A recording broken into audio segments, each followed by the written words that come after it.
Sa ating pagpapatuloy mga kabombo, bigyan daan po natin ang exclusive interview ng Bombo Radio Philippines sa isa sa mga miyembro ng prosecution panel, House Prosecution Panel, si Akbayan Representative Chel Jokno. Kaugnay po ito, una doon sa sinagawang pre-trial conference at yung pagpapatuloy po ng paghahanda ng prosecution panel dito sa nalalapit na trial na nakatakdang magsimula sa araw ho ng Lunes, Hulyo 6. May update at may interview ho ang Bombo Radio Philippines dyan kay Representative Chel Jokno. Panoorin po natin.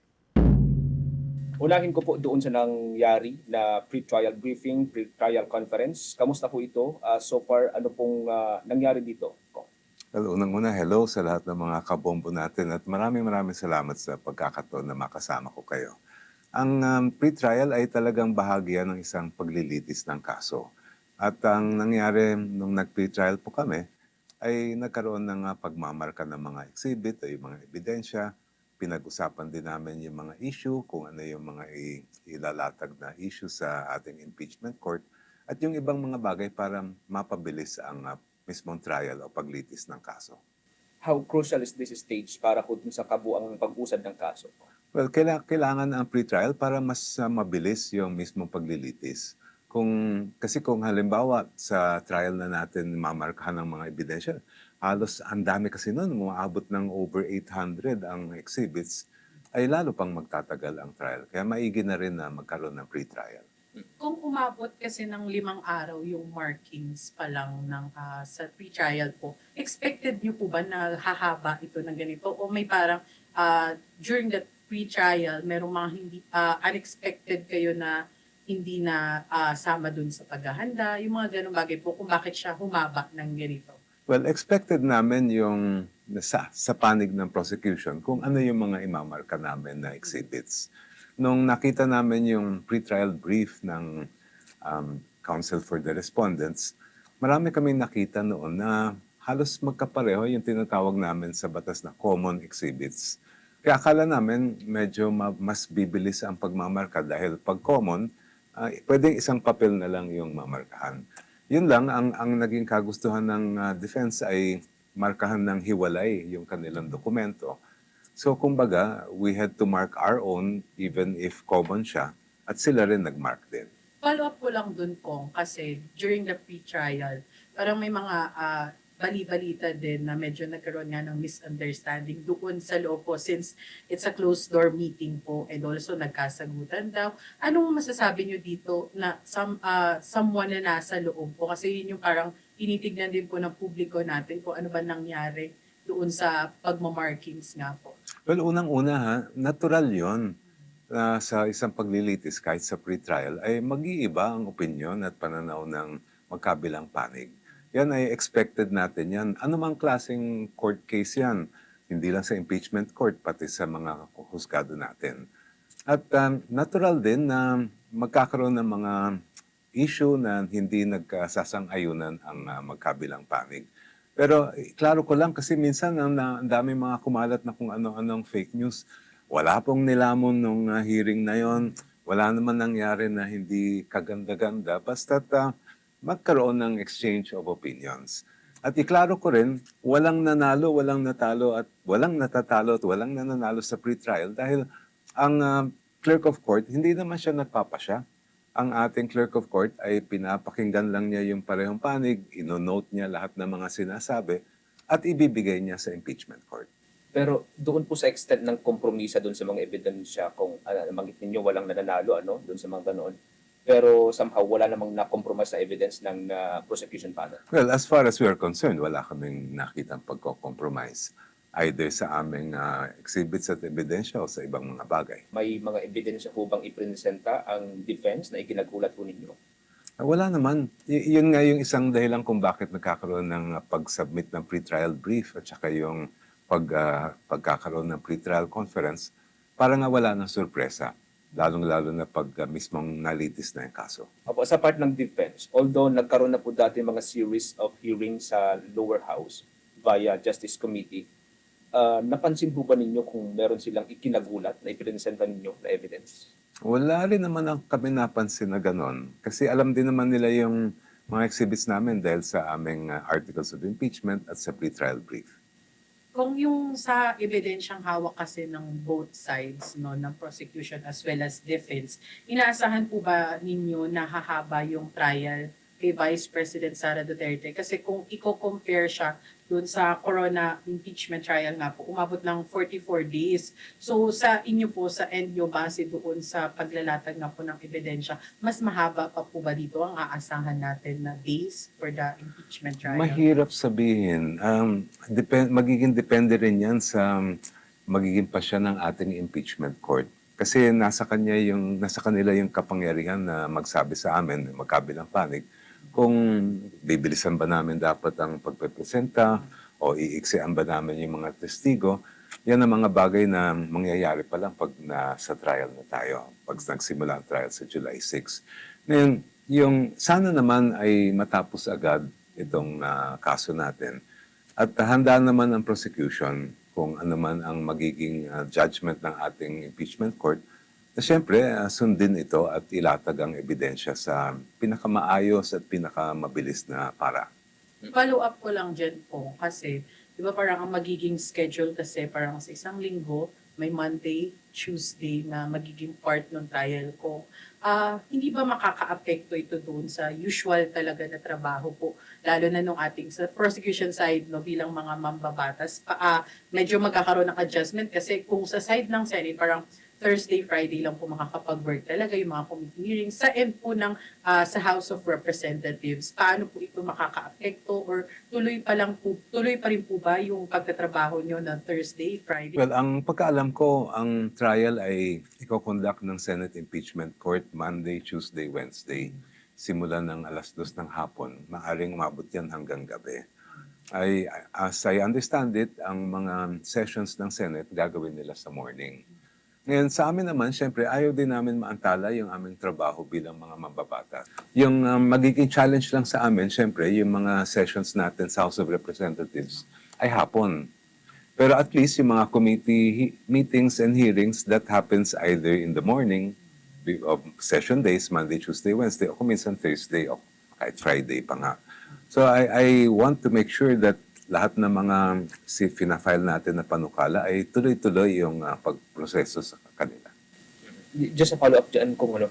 Kasi kapag, let's say, may mga legislative work pa rin po kayo, ano? And during that time, hindi po maiwasan na may mga debate sa plenaryo po ng House of Representatives at posibleng yung mga debate na yun ay humantong sa medyo mga gitgitan, mga ganun, mga pressure, at posibleng yung mga magdedebate din po sa inyo, kasama ninyo sa panel. So, hindi kaya ito makaka-apekto doon sa samahan po ninyo kapag pumasok ulit tayo sa trial phase? Wala naman. Wala naman personalan sa mga debate natin sa Kongreso. At nangyari na nga yan even before nagsimula yung trial na may mga kasama kami sa prosecution na naging nakadebate namin noon. But it really makes no difference dahil issue naman ang pinag-uusapan eh. Ngayon yung magiging challenge lang siguro sa amin ay paano namin maibabalanse yung oras na nasa impeachment court kami at yung oras na dapat nasa session kami kung let's say very important ang tinatake up doon. But at least dahil 11 kaming mga public prosecutors at meron din mga private prosecutors, ay hindi naman siguro all the time na dapat nandun ang presensya ng lahat. So I think we can find a way to balance it. As of now, wala pong anumang gitgitan in between members ng prosecution panel ko. Ay wala naman. At saka lahat naman kami ay nagbabanding pa nga. Doon sa usapin po ng transparency, I understand na sa role po ninyo bilang prosecutor, meron na po tayong subjudicial rule, na hindi kayo pwede magsalita doon sa merits ng kaso. Ngayon, paano po natin magagawang kahit paano transparent yung kabuuan po ng trial na hindi tayo ginigipit nung subjudicial rule na to? Well, unang-una, ang alam ko ay ila-live stream ang mga hearings natin sa Senate. So, ibig sabihin ay lahat tayo mapapanood natin. At actually, lahat tayo ay maghuhusga din kung ano yung mga ipepresentang mga ebidensya, yung mga sasabihin ng mga testigo. Maliban po doon, kahit na bawal kami magsalita tungkol sa merits, hindi naman pinagbabawal yung pagpapaliwanag kung ano yung nangyari. Hindi rin bawal yung pagpapaliwanag kung ano ba ang impeachment Bakit ba ganun ang pagpepresenta ng isang testigo? Dahil yun ang mga bagay na dapat maintindihan at malaman ng ating mga kababayan. Yung sa paper trail, yung sa mga documents po, doon sa paghawak sa ebidensya para doon sa 4 na allegations nga po. Paano po ninyo maiiwasan naman na magamit yung lawak ng mga documentation papers bilang paraan para maantala nga po yung constitutional mandate ng paglilitis po kay Vice President Sara Duterte? Kasama sa aming paghahanda yon dahil malaking bagay siyempre yung maayos at talagang madaling maintindihan na pagpepresenta ng ebidensya.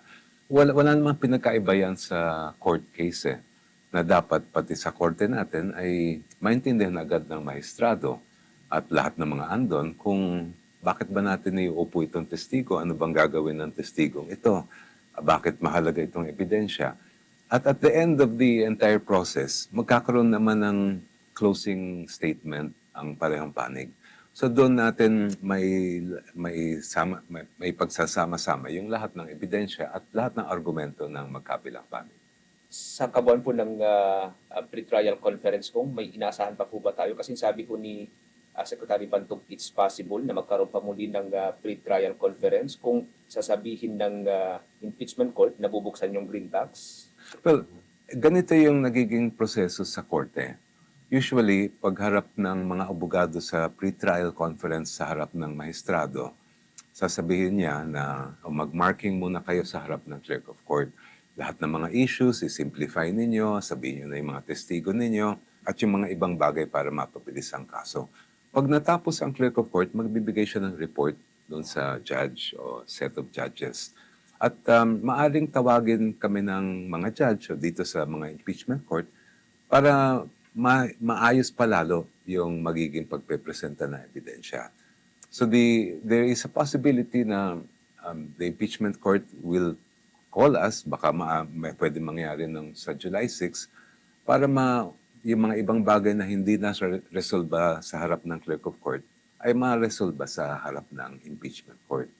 Doon naman sa issue ng yung box nga na yan, ay meron nakapending na motion dyan. So magiging depende yan kung ano yung pagpasya ng ating impeachment court doon sa motion. Iyon hong box na to kung sakali kung ipag-utos nga ho ng impeachment court na mabuksan ho ito, ready ho tayo na harapin kung ano man yung posibleng ipapile ng defense camp na case against ho sa prosecution team. Wala naman kami nakikitang ipafile ng defense camp, but kung ano man ang mangyari pag pumayag ang ating impeachment court na buksan yan, handa naman kami. The pre-trial order, gaano po ka importante na sa lalong madaling panahon ay mailabas po ito, sir? Well, yung pre-trial order, that will really be the basis ng buong pagtatrial ng kaso. Parang din sa court yan . So, syempre, pag lumabas yung pre-trial order, in fact, sa Senate rules, bibigyan ng pagkakataon ang magkabilang panig na mag-comment doon sa pre-trial order at kung meron dapat ayusin, pwede kami mag-request sa court bago siya maging final. Pag yan ay naresolbahan na ng court, ay yan na dapat yung magiging batayan ng buong paglilitis ng kaso. Ayan ho mga kabombo ang exclusive interview ng Bombo Radio Philippines kay Akbayan Representative Chal Diokno, isa sa mga miyembro ng House Prosecution Panel. Mas marami pa pong exclusive interview ang Bombo Radio Philippines sa mga susunod pang mga araw habang papasimulan na ang trial laban kay Vice President Sara Duterte. Impeachment trial laban kay Vice President Sara Duterte. And tulad po ng ating nababanggit sa inyo kanina mga kabombo Caster Nation, inyo pong mapapakinggan, mapapanood ang impeachment trial sa ating pong 32 fully digitalized AM at FM stations kapag nagsimulan na po ito.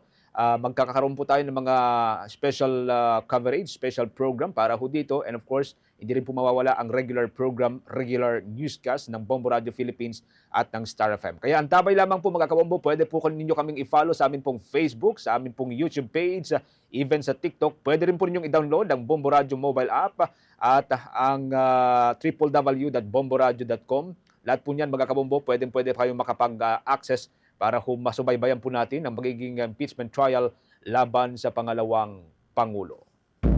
For the most trusted source of news and information, visit our website at www.bomboradio.com. Follow us on Bombo Radio mobile app, Facebook, YouTube, TikTok, and X, formerly Twitter. Like, share, and stay connected. Anytime, anywhere.